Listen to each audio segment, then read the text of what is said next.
जब अपना हाथ बढ़ाने लगा तो उसका हाथ सीधा हो गया और नॉर्मल हो गया और वो चंगा हो गया। इसका मतलब अगर हमें परमेश्वर से आशीष चाहिए, चमत्कार चाहिए, चंगाई चाहिए, तो हमें परमेश्वर के वचन को सुनना पड़ेगा कि वो मुझसे क्या कहता है, और मुझे वही करना पड़ेगा जो परमेश्वर कह रहा है। क्योंकि परमेश्वर मेरा हाथ पकड़कर मुझे सीधा नहीं करेगा, मेरी टांग पकड़कर सीधा नहीं करेगा, वो मुझसे कुछ बोलेगा और मुझे वो बातों को सुनना है। आज हम प्रेरितों के काम की कलीसिया को जब सुनते हैं, वो कलीसिया जिसके ऊपर 120 लोगों के ऊपर जब पेंटिकोस्ट के दिन उन लोगों के ऊपर नहीं जो पेंटिकोस्ट का त्योहार मना रहे थे, बल्कि उनके ऊपर जो प्रार्थना कर रहे थे। और वचन कहता है पवित्र आत्मा उतर आया और वो गैर भाषाएं बोलने लगे, और परमेश्वर का आत्मा उन पर उतरा और ये प्रतिज्ञा पूरी हुई कि मैं तुम पर अपनी आत्मा को उंडेलूंगा और अपनी आत्मा से तुमको भरूंगा, तुम्हारे बेटे बेटियां भविष्यवाणी करेंगी।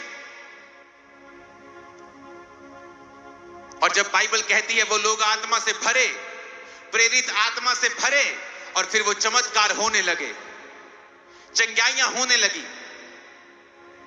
वचन कहता है जब हम प्रेरितों के काम उसका 2 अध्याय उसकी 42-43 आयत, प्रेरितों के काम 3 बाब उसकी 1 आयत, जब हम इनको पढ़ते हैं हम क्या देखते हैं? उसमें लिखा पतरस और यूहन्ना तीसरे पहर प्रार्थना के समय चर्च में जा रहे थे और लोग एक जन्म के लंगड़े को ला रहे थे जो प्रतिदिन मंदिर के उस द्वार पर जो ब्यूटीफुल सुंदर कहलाता है बैठा देते थे कि वो मंदिर में चर्च में आने जाने वालों से भीख मांगे। यहां पर हम देखते हैं प्रेरितों के कामों में, इस पुस्तक में जिसकी शुरुआत तो है पर इस पुस्तक का कहीं भी अंत नहीं मिलता है, क्योंकि परमेश्वर नहीं चाहता था कि प्रेरितों के काम की पुस्तक का अंत हो। क्योंकि वचन कहता है वो आज भी चाहता है प्रेरितों के कामों की पुस्तक, वो लंगड़ों का चलना, वो अंधों का देखना, वो मुर्दों का जिलाना, वो आज भी हमारे जमाने में हो। लेकिन परमेश्वर जो चाहता है वो पूरा कैसे होगा? वचन क्या कहता है? वचन कहता है कि उस जमाने में प्रेरितों के काम की कलीसिया में लंगड़े चलते थे, लेकिन उस लंगड़े को वो ऐसे उठा के, ऐसे क्रिपल लंगड़े को उस ब्यूटीफुल गेट के द्वार के पास बिठा देते थे और फिर वो आने वाले जाने वालों से भीख मांगता था। और लिखा वचन में कि पतरस और यूहन्ना प्रार्थना करने के लिए चर्च में जा रहे थे। अगर हम ये चाहते हैं कि प्रेरितों के काम वाले चमत्कार मेरी जिंदगी में भी हो, मेरी बेटी की लाइफ में हो, मेरे बेटे की जिंदगी में हो, मेरे फाइनेंस में हो, मेरी शरीर में हो, मेरी बीमारी चली जाए, मेरा लाइलाज कैंसर चला जाए, अगर हम चाहते हैं वैसे चमत्कार जो प्रेरितों के काम में हम सुनते हैं और देखते और पढ़ते हैं, तो हमें वो करना पड़ेगा जो प्रेरितों के काम की कलीसियाओं ने किया है। अगर सूखे हाथ वाला व्यक्ति अपना हाथ ना बढ़ाता और बोलता कि तू खुद ही कर ले, तो परमेश्वर उसको कभी भी चंगा नहीं करते। वचन कहता है अंधे को परमेश्वर ने आंखों के ऊपर मिट्टी लगाकर कहा, थूक से मिट्टी सानी और गीली करके आंखों में लगाया और कहा जा शीलो के कुंड में धो ले। इतना इतना इतना मुश्किल काम क्यों दे रहा है प्रभु मुझे? मैं अंधा हूं, मेरी आंखों पे हाथ रख, चंगा कर, बात खत्म कर। लेकिन परमेश्वर ने कहा नहीं, जा और शीलो के कुंड में धो ले। और अंधा जा रहा है, आंखों में मिट्टी लगी है, पूछ पूछ कर शीलो का कुंड कहां है, शीलो का कुंड कहां है? क्योंकि परमेश्वर ने जो कहा है उसी में चंगाई है। अगर हम ये चाहते हैं कि उस जीसस के टाइम के मिरेकल हमारी लाइफ में हो, अगर हम चाहते हैं प्रेरितों के काम के समय में जो चमत्कार चेलों के द्वारा कलीसिया की जिंदगी में होते थे, अगर आज वो मेरी जिंदगी में हो, तो याद रखिए हमें वही करना पड़ेगा जो प्रेरितों के काम की कलीसिया करती थी। और आज हम देखेंगे कि वो कलीसिया क्या करती थी। परमेश्वर तो सेम है, वो तो एक सा है, वो आज भी लंगड़े चलाता है। आज भी मैंने अपने मिनिस्ट्री में, अपने क्रूसेड्स पे एक नहीं, दो नहीं, 10 नहीं, अनगिनत लंगड़ों को चलते देखा है जिनके के पास सरकारी सर्टिफिकेट है कि ये डिसेबल्ड हैं, ये चल नहीं सकते, सरकारी सर्टिफिकेट है। और उन लंगड़ों को मैंने मीटिंग में चलते हुए देखा है, मंदबुद्धि बच्चों को हील होते हुए देखा है, रोगियों को चंगा होते हुए देखा है, रसौलियों को शरेआम निकलते हुए देखा है। प्रभु तो एक सा ही है, वो कभी बदलता नहीं, वो कल आज और कल युगानुयुग एक सा रहने वाला परमेश्वर है। लेकिन कलीसिया बदल गई, कलीसिया एक जैसी नहीं है। आज हम प्रेरितों के काम वाली कलीसिया नहीं है, इसीलिए परमेश्वर वचन कहता है एक जगह गया और एक जगह जाकर उनके अविश्वास को देखा, और जब उनके अविश्वास को देखा तो वचन कहता है परमेश्वर वहां पर ज्यादा सामर्थ के काम नहीं कर सका। कौन नहीं कर सका? खुद यीशु वहां पर ज्यादा सामर्थ्य काम नहीं कर सका उनके अविश्वास के कारण। और लिखा फिर थोड़े से बीमारों पर हाथ रखा और उन्हें चंगा किया। बाइबल कहती है प्रभु यीशु मसीह शमौन कोढ़ी के घर में गए और वहां पर एक पापी औरत आकर परमेश्वर के पांव के ऊपर इत्र मलती है, अपने बालों से पोंछती है, और परमेश्वर कहते हैं जा तेरे पाप माफ हुए, अब फिर से गुनाह में मत जाना। और शमौन कोढ़ी सोचता है अगर ये भविष्यद्वक्ता होता तो क्या ना जानता ये औरत जो उसको छू रही है कैसी पापी औरत है। एक व्यक्ति जो कोढ़ी था और वचन अब भी उसे कह रहा है शमौन कोढ़ी। जीसस क्राइस्ट के पास जाने के बाद भी वो लोग तो कुछ लोग तो यीशु को देख नहीं पाते थे, दूर दूर से पकड़ते थे उसको, कहीं कपड़ा छू लिया, कहीं जीसस की टांग छू ली, किसी को हाथ छू लिया, किसी का पीठ छू लिया और चंगे हो गए। लेकिन उस व्यक्ति के पास तो यीशु मसीह चलकर उसके घर में आते हैं और फिर भी वो कोढ़ी का कोढ़ी रहता है। वचन भी उसे यही कहता है शमौन कोढ़ी। और एक औरत जो नीवी होके नम्र होके यीशु के पास आती है और परमेश्वर उसके गुनाहों को माफ कर देते हैं। इसका मतलब जरूरी नहीं आप मसीह में हैं तो आप चंगे होंगे, जरूरी नहीं है जब तक आप में वो विश्वास, और विश्वास वो कर्मों का विश्वास। वचन कहता है दुष्ट आत्मा भी विश्वास करती है। अब मैं दुष्ट आत्मा के लिए प्रार्थना करूंगा, यीशु यीशु चिल्लाएंगी, लेकिन दुष्ट आत्मा विश्वास करती है, कर्म नहीं करती। अगर तुम्हारा कर्म नहीं है और तुम सिर्फ विश्वास करते हो तो तुम भी शैतान के जैसे हो।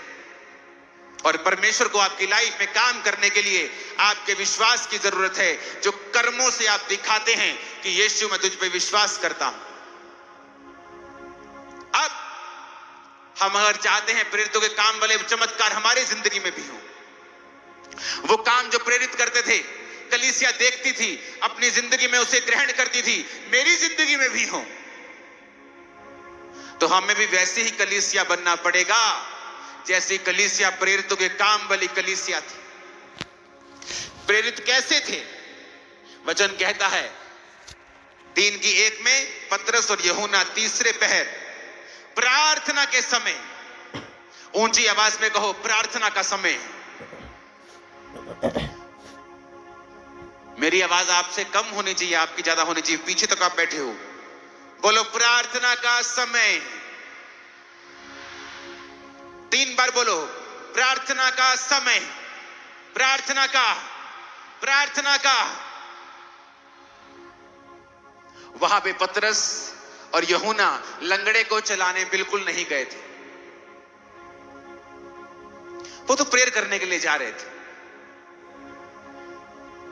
चलो प्रार्थना ही करनी है, घर बह के कर लेने हैं, यही बैठ जाते हैं घर पे ही, चलो छोड़ो प्रार्थना ही करनी है, अरे ऐसी प्रार्थना कर लेते, कोई बात नहीं। अरे कहां चर्च जाएंगे, किराया लगाएंगे, यहीं बैठकर प्रार्थना कर लेते, थोड़ी सी साइड पे जाके। हमारी जिंदगियों में प्रार्थना का महत्व कम हो गया है, इसलिए हमारी जिंदगियों में परमेश्वर के चमत्कार कम हो गए, क्योंकि वो उसी तरह से आपको रिस्पॉन्स करता है जिस तरह का रिस्पॉन्स आपका है, जिस तरह का स्वभाव आपका है, उसी तरह से परमेश्वर आपकी लाइफ में काम करता है। आज मैं आपको दिखाऊंगा वचन कहता है जब शाऊल कलीसिया को सताता था और उस पर परमेश्वर की मार आई और वो रास्ते में अंधा हुआ, तो वचन कहता है वो 3 दिन तक, प्रेरितों के काम 9 उसकी 8, तब शाऊल भूमि पर से उठा, उसने आंखें खोली तो कुछ दिखाई नहीं दिया। वे उसका हाथ पकड़ के उसके दमिश्क में ले गए और 3 दिन तक वो ना देख सका, ना खाया ना पिया। दमिश्क में हनन्याह नामक एक चेला था। उससे प्रभु ने दर्शन में कहा, हे हनन्याह। उसने कहा, हां प्रभु। प्रभु ने उससे कहा, उठकर उस गली में जा जो सीधी कहलाती है और यहूदा के घर में शाऊल नामक एक तरसुस वासी को पूछ, क्योंकि देख वो प्रार्थना कर रहा है। क्योंकि शाऊल जो था वो यहूदी था और वो प्रार्थना की पावर को जानता था, वो प्रार्थना की शक्ति को जानता था।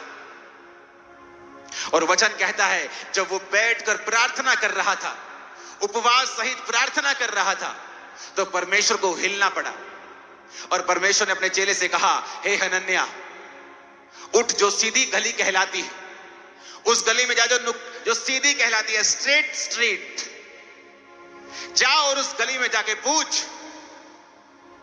एक तरसुस वासी,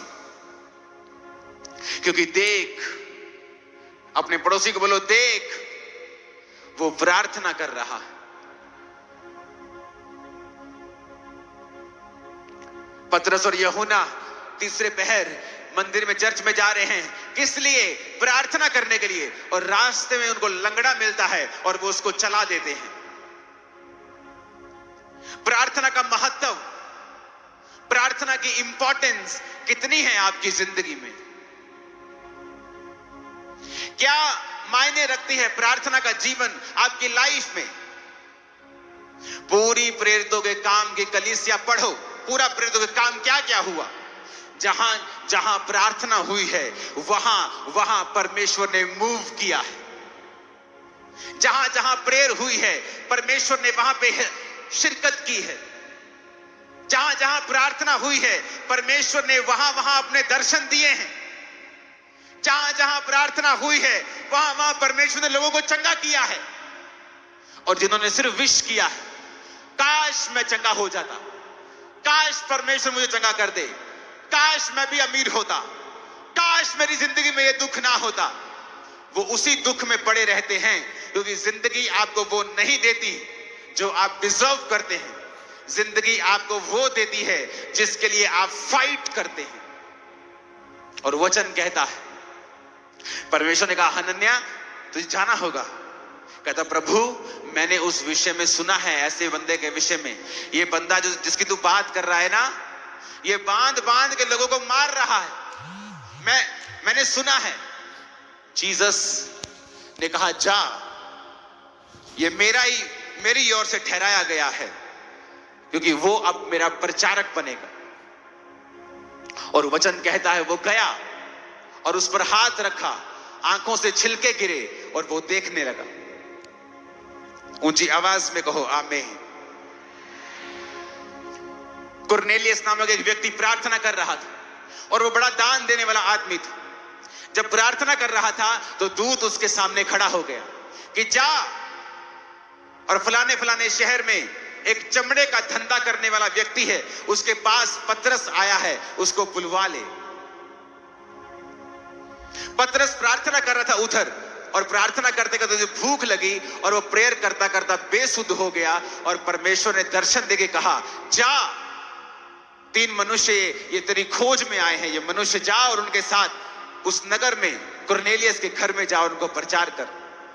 क्योंकि वो अन्य जाति था, तो परमेश्वर ने उसे विजन दिखाया कि ये जानवर, ये सांप, इसे मार और खा। और उसने कहा, प्रभु मैंने अशुद्ध वस्तु नहीं खाई है। तो परमेश्वर का मतलब था कि अब तू प्रचार कर अन्य जातियों में भी। कब? जब वो प्रार्थना कर रहा था। कुरनेलियस, जब पतरस उसके घर पहुंचा तो पूरा घराना बचाया गया। क्यों? क्योंकि वो प्रार्थना कर रहा था। लंगड़ा चला, क्यों? क्योंकि वो प्रार्थना करने के लिए जा रहे थे। प्रेयर कहां है आपकी चर्च? क्या आप नहीं जानते अगर आप प्रार्थना नहीं करेंगे, परमेश्वर मूव नहीं करेगा। अगर आप प्रेयरलेस हैं तो आप परमेश्वर से दूर हैं। अगर आप सिर्फ विश करते हैं, आस रखते हैं, तो आप में एक बहुत बड़ी कमी है। आपकी प्रार्थना कहां है चर्च?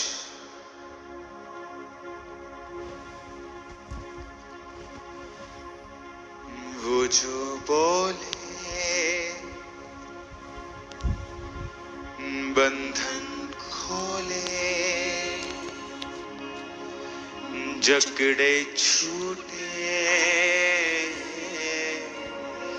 वो जो बोले, वो जो बोले बंधन खोले, जकड़े छूटे, वो जो छूले। ऊंची आवाज में कहो, थैंक यू जीसस। बाइबल कहती है परमेश्वर के चेले याकूब को पकड़ लिया और तलवार से मार दिया, और जिसने मारा वो देखा उसने कि पब्लिक खुश हो गई। उसने कहा पब्लिक खुश हो गई है, पॉलिटिकली फायदा होगा, दूसरे चेले को भी पकड़ लो। और लिखा उन्होंने पतरस को पकड़ लिया कि अब इसको मारेंगे और इसको सजा देंगे और लोग खुश हो जाएंगे। और कलीसिया को अपनी गलती याद आई। उन्हें लगता था कि हम सिर्फ प्रार्थना करवाने के लिए हैं, और जब बाइबल कहती है प्रेरितों के काम 12 उसकी 5 आयत में कि जब जेल में पतरस बंद था, परंतु कलीसिया उसके लिए लॉ लगाकर परमेश्वर से प्रार्थना कर रही थी। उनको शौक लगा कि खुदा का चुना हुआ प्रेरित कैसे मर सकता है। वो याकूब तो कल लंगड़े चला रहा था, ये तो कल अंधों को आंखें दे रहा था, ये मर कैसे सकता है। परमेश्वर की आत्मा ने गलती याद करवाई कि तुमने प्रार्थना नहीं की। वो प्रार्थना में बैठ गए और कहा प्रभु पतरस को बचा। और वचन कहता है परमेश्वर ने दूत भेजे। जिस जेल में पतरस था वो जेल हिल गई, बंधन खुल गए, और पतरस को परमेश्वर के दूत उस जेल से बाहर निकाल के लेके आए बिना किसी व्यक्ति के। पतरस वापिस आया, कुंडा खड़काया जहां वो सब प्रार्थना कर रहे थे। औरत आई, देखा, और वो देख के शॉक हो गई, पतरस कैसे आ सकता है, जेल से बाहर कैसे आ गया ये। अंदर गई भागी भागी, कहती क्या हुआ क्या हुआ। बाहर पतरस का शायद दूत खड़ा है, पतरस तो नहीं आ सकता, जेल में कौन, किसी की हिम्मत है जेल तोड़ने की। पर कलीसिया प्रार्थना कर रही थी। शैतान लड़ेगा आपसे जिस दिन आप प्रार्थना करने लगे। वो फाइट करता है जब आप प्रार्थना करते हैं। व्हाट्सएप याद आएगा, दुख याद आएंगे, मेंटल चीजें याद आएंगी, नेगेटिव चीजें याद आएंगी, टीवी का सर्वश्रेष्ठ आपका मनपसंद प्रोग्राम आपको याद आ जाएगा। आपका परम मित्र आपको फोन कर देगा, आपको व्यभिचार की बातें याद आएंगी। क्यों? क्योंकि शैतान जानता है जिस दिन आप प्रार्थना करेंगे स्वर्ग मूव करेगा आपके लिए। जिस दिन आप प्रार्थना में बैठ जाएंगे वो शैतान जानता है। शैतान तो जानता है, पर कलीसिया मूर्ख की तरह बिहेव करती है कई बार और प्रार्थना नहीं करती, और फिर भी एक्सपेक्ट करती है कि परमेश्वर मेरी जिंदगी में चमत्कार करे। परमेश्वर कैसे करेगा? उसने दुनिया में रूल बनाया है। धरती का एक रूल है, जब तक आप परमेश्वर को इनवाइट नहीं करेंगे, आपके नाम पर जो रजिस्ट्री धरती की है वो उस रजिस्ट्री जो आपके नाम हो गई है, जैसे आप किसी अपने मित्र को एक घर भेंट कर दें कि चल मेरे पास 5 घर हैं, एक घर में तुझे भेंट करता हूं। आप वो परम मित्र अगर जेंटलमैन होगा तो फिर आकर हर 2 महीने में नहीं कहेगा मेरा घर ठीक है ना, जो मैंने तुम्हें दिया था ठीक है ना। अपने आप नहीं आएगा उस घर में, क्योंकि वो जेंटलमैन है। अगर उसका बर्थडे है वो वेट करेगा कि वो उसको इनवाइट करे, क्योंकि वो जेंटलमैन है। परमेश्वर को जानता है आपकी जिंदगी में क्या चाहिए, आप जिंदगी में किस सिचुएशन से होकर गुजर रहे हैं, आपके दुखों को, आपकी बीमारियों को वो जानता है। लेकिन वो आशा रखता है कि आप उससे कहें, प्रार्थना करें कि प्रभु मेरी जिंदगी में आए और ये फलाना फलाना काम मेरी जिंदगी में करें। हालेलुया। ऊंची आवाज में कहे हालेलुया।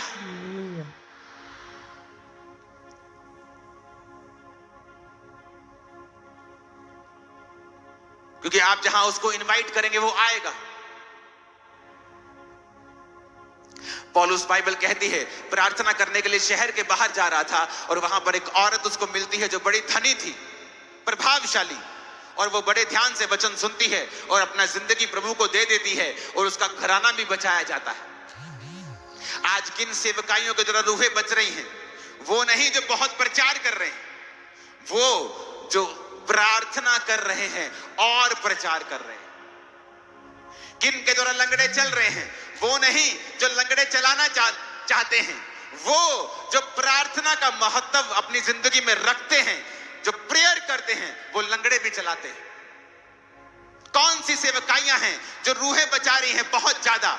वो नहीं जो सिर्फ प्रचार कर रही हैं, वो जो प्रेयर कर रही हैं और प्रचार कर रही हैं। कलीसिया कामों को पढ़िए, प्रेरितों के कामों में पढ़िए। जहां जहां प्रार्थना हुई है वहां वहां परमेश्वर ने मूव किया है। जहां जहां प्रार्थना हुई है वहां वहां परमेश्वर ने काम किया है।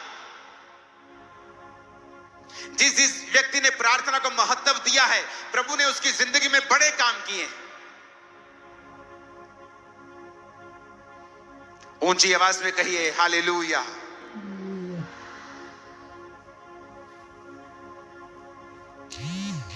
प्रेरितों के काम 13 उसके 2 में लिखा है, जब वो उपवास सहित प्रभु की उपासना कर रहे थे तो पवित्र आत्मा ने कहा, मेरे लिए बरनबास और शाऊल को उस काम के लिए अलग करो जिसके लिए मैंने उन्हें बुलाया है।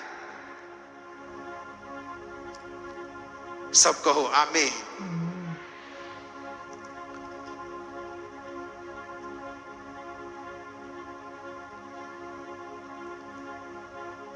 ऊंची आवाज में कहो आमीन। अपने पड़ोसी को बोलिए प्रार्थना कर। फिर से कहिए आमीन। आप प्रेयरलेस हैं, आप क्रिश्चियन हैं, लेकिन प्रार्थना नहीं करते। आप भले आदमी हैं, आपने किसी का कुछ बुरा नहीं किया, लेकिन फिर भी शैतान आपकी लाइफ पर कॉन्टिन्यूस अटैक करता रहेगा। आपकी सेहत को वो चुराएगा, क्योंकि वो काम यही करने आता है। वो चुराता है, घात करता है और नष्ट करता है। और जहां जहां प्रार्थना करेंगे वहां वहां परमेश्वर को देखेंगे। जब जब आप प्रार्थना करेंगे आप परमेश्वर को मूव करता हुआ देखेंगे, अपनी लाइफ में, अपनी सेवकाई में, अपने फाइनेंस में। मेरी चर्च के बिलीवर्स रोज रात को 8 बजे प्रार्थना पहाड़ की प्रार्थना करते हैं 9:30 तक। ये 1.5 घंटा मैंने कहा उनको प्रार्थना करना जरूरी है, ताकि कम से कम 1.5 घंटा तुम्हारा ये परमेश्वर में चला जाए। सुबह उठो, 45 मिनट पर्सनल प्रार्थना करो। रात को सोते वक्त बाइबल पढ़ो और छोटी सी प्रार्थना करो। तुम्हारी जिंदगी में प्रार्थना की कमी खत्म हो जाएगी। और जब आपको प्रार्थना करना आ जाएगा, क्योंकि उसके लिए शब्दों की जरूरत नहीं होती। आप अपने बाप के पास जब बैठते हैं तो अच्छे शब्दों के साथ नहीं बैठते कि आज मुझे मम्मा से मिलना है, डैडी से मिलना है, क्या बोलूंगा। आप कभी सोचते हैं क्या? कभी नहीं। आप बैठ जाते हैं, जस्ट बैठ जाते हैं। कोई उधर की बात, उधर की बात, उधर की बात, बातें शुरू हो जाती हैं। ऐसा ही परमेश्वर आपका प्रेमी पिता है। जब आप उसकी हुजूरी में बैठ जाते हैं, धन्यवाद करते हैं, उसकी प्रेजेंस में रहते हैं, रोज उससे मिलने के लिए आते हैं, रोज प्रार्थना करते हैं, फिर वो देख नहीं पाएगा आप बंधनों में है तो वो तोड़ेगा उसको। बीमारी के बंधन को तोड़ेगा, बांझपन के बंधन को तोड़ेगा, गरीबी के बंधन को तोड़ेगा, श्रापों को तोड़ेगा, बीमारी को तोड़ेगा, गरीबी के श्रापों को तोड़ेगा वो। जब आप मूव करेंगे प्रेयर, प्रभु प्रेरितों के काम वाले मिरेकल तू मेरी लाइफ में क्यों नहीं करता? प्रभु कहता तू प्रेरितों के काम वाली प्रार्थना क्यों नहीं करता? वो चर्च में संडे गोअर्स नहीं थे, सिर्फ संडे चर्च नहीं जाते थे, रोज संगति करते थे। सिर्फ टाइथ नहीं बोते थे, अपना सब कुछ परमेश्वर के पांव में रख देते थे। गरीब नहीं रह गए वो। अगर एक ने घर दे दिया अपना, तो परमेश्वर ने उसको दुगना दिया, तिगना दिया। वो ब्लेस भी होते जा रहे थे, प्रार्थना में बढ़ते भी जा रहे थे, और एक एक दिन में 5-5 हजार बपतिस्मा होते थे, क्योंकि वो प्रेरित प्रार्थना करने वाले थे। वो कलीसिया प्रार्थना करने वाली थी। सेवकाई बढ़ गई, मुश्किलें आई, एडमिनिस्ट्रेशन आगे बोलता है, ये लोग कंप्लेंट कर रहे हैं कि आप हमारी विधवाओं की सुधि नहीं लेते।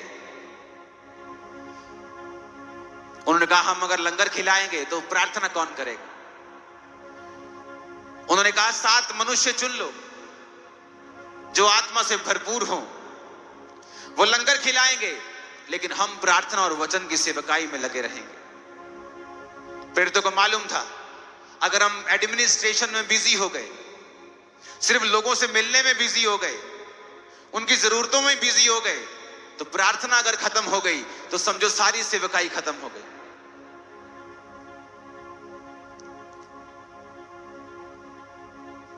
अगर प्रार्थना खत्म हो गई तो समझो सब खत्म हो गया। अगर प्रार्थना में कमी है तो समझो सब गड़बड़ और सब घोटाला है, सब तरफ कमी। मेरी पत्नी प्रार्थना करती, तुम अंधे रहना चाहते हो क्या? तुम नहीं चाहते परमेश्वर तुमसे बात करे, तुम्हें छुड़ाए, तुम्हें शांति दे, तुम्हारी अगुवाई करे, तुम्हें दिखाए कहां रॉन्ग है, कहां कुछ सही है? तुम नहीं चाहते हो क्या? अगर तुम भी चाहते हो तो तुम्हें भी प्रार्थना करना पड़ेगा। आज जब कलीसिया प्रार्थना नहीं करेगी, वो नहीं देखेगी परमेश्वर को मूव करते हुए। वो अच्छी होगी, भली होगी, संडे चर्च गोअर होगी, लेकिन अपनी जिंदगी में परमेश्वर के बड़े कामों को नहीं देख पाएगी। एक importance, very important prayer, very important. पतरस यूहन्ना स्पेशली प्रार्थना करने के लिए चर्च में जा रहे हैं, स्पेशली तीसरे पहर। कोई शाम को प्रार्थना करने के लिए स्पेशल शहर के बाहर जा रहा है, स्पेशल प्रार्थना करने के लिए जा रहे हैं। और हमारी प्रार्थना में व्हाट्सएप ऑन रहता है, मोबाइल की घंटी बिना साइलेंट मोड में रहती है। कोई भी आपको कॉल कर सकता है, आप फोन उठाएंगे, कोई भी आपको मैसेज कर सकता है, आप उसका जवाब देंगे। और इधर आप प्रार्थना कर रहे हैं और उधर आपका फोन बज रहा है, आपका टीवी ऑन है। आपकी बाइबल कहती है कि कुंडी लगा के प्रार्थना करना, विदाउट डिस्टर्बेंस, विदाउट डिस्ट्रैक्शन, और परमेश्वर से अपने पिता से गुप्त में प्रार्थना करना। तेरा पिता जो गुप्त में देखा, पब्लिकली तुझे रिवॉर्ड करेगा। तुम्हारे रिश्तेदार तुम्हारे रिवॉर्ड को देखने वाले हैं आज के बाद।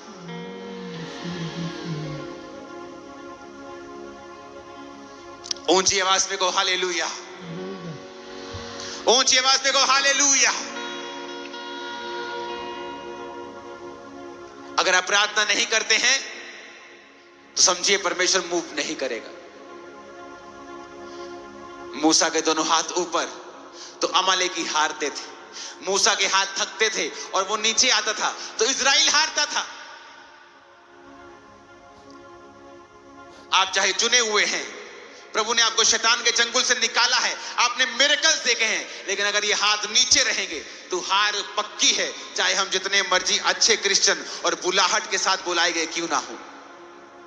वचन ऐसा कहता है, मैं नहीं कहता।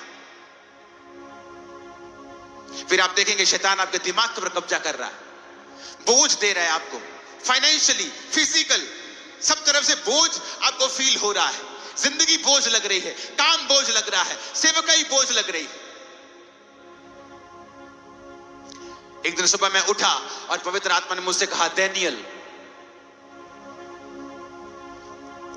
मैं डैनियल नहीं पढ़ रहा था, मैं पुराना नियम नहीं पढ़ रहा था, लेकिन प्रभु का आत्मा मुझसे कहा, जिस तरह डैनियल 3 बार प्रार्थना करने के लिए जाता था मेरे सामने, उसी तरह तू भी करेगा।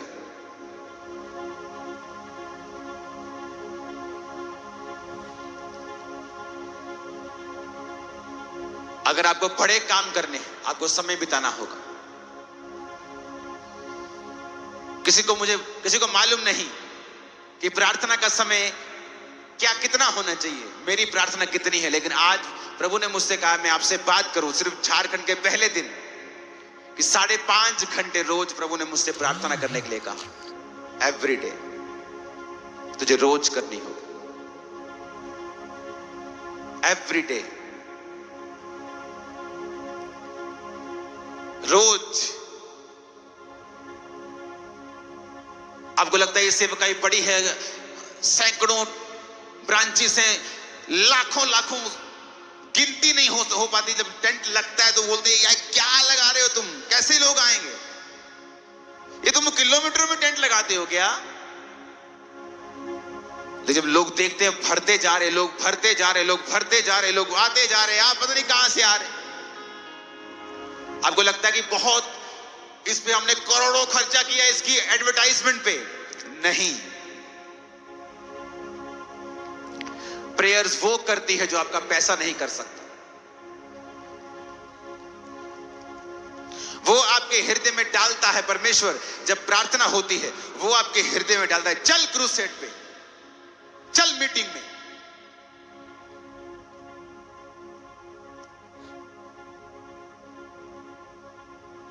पास्टर्स निराश रहते हैं अपनी कलीसिया से, अपने लोगों से।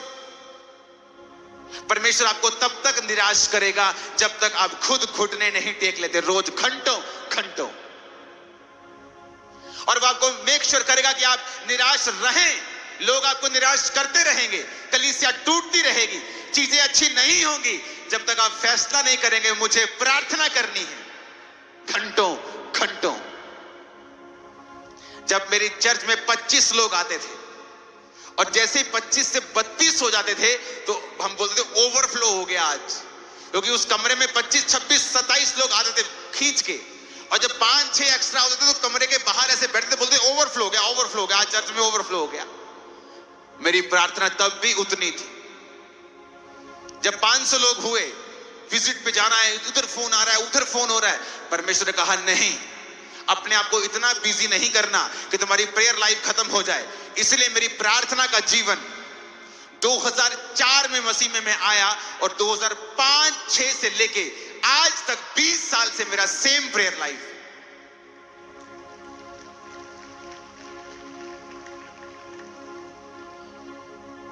इसलिए सेवकाई, इसकी हजारों सैकड़ों ब्रांचेस, काम, क्रूसेड्स, मीटिंग्स, 7 लाख मेंबर्स, बिना किसी स्ट्रेस के हम चलते हैं।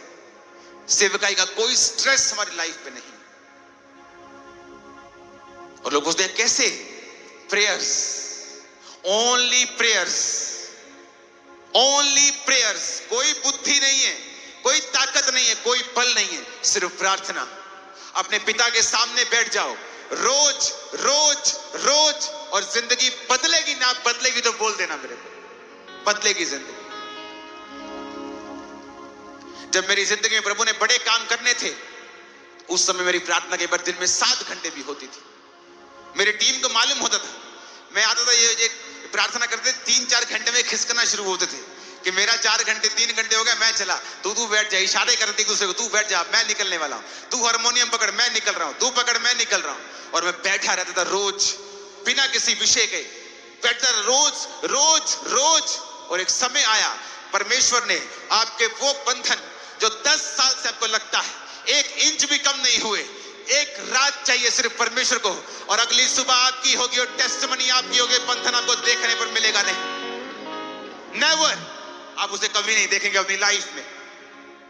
Hallelujah, hallelujah, hallelujah. प्रार्थना, प्रेयर्स, प्रेयर्स। मैं प्रोडक्ट हूं प्रार्थना का, प्रार्थना का प्रोडक्ट हूं मैं।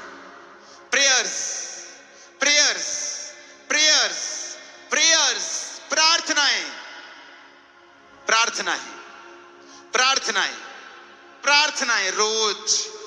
जब दुखी था तब भी, बीमार था तब भी, नहीं दिल कर रहा था तब भी, सुखी था तब भी, चर्च बड़ी तब भी, लोग बढ़े तब भी, लोगों ने विरोध किया तब भी, हर टाइम प्रार्थना। इसलिए हम रिजल्ट भी वही देख रहे हैं, वही प्रेरितों के काम वाले रिजल्ट हमारी लाइफ में हैं, क्योंकि वो लाइफस्टाइल भी हमने अपनाया है। आप चाहते हो प्रभु काम करे तो प्रेयर्स कम से कम 2.5 घंटे एक विश्वासी की प्रार्थना होनी चाहिए, कम से कम एक पास्टर की 4 घंटे प्रार्थना होनी चाहिए, क्योंकि आप तभी लोगों को कुछ दे पाएंगे अगर आपके पास कुछ है तो। मेरा गिलास अगर ओवरफ्लो हो रहा है तो मैं आपको पानी पिला पाऊंगा, अगर मेरा ही आधा है तो मैं आपको पिला नहीं सकता।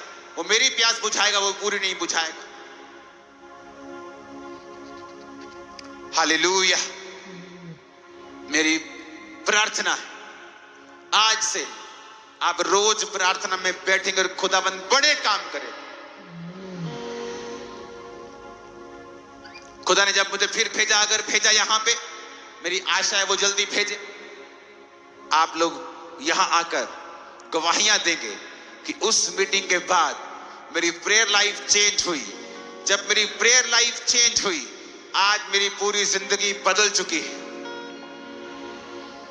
आप स्टूडेंट हैं, प्रे करो। Housewife, home maker, prayer. Businessman, prayer. Dawood के जैसा कोई राजा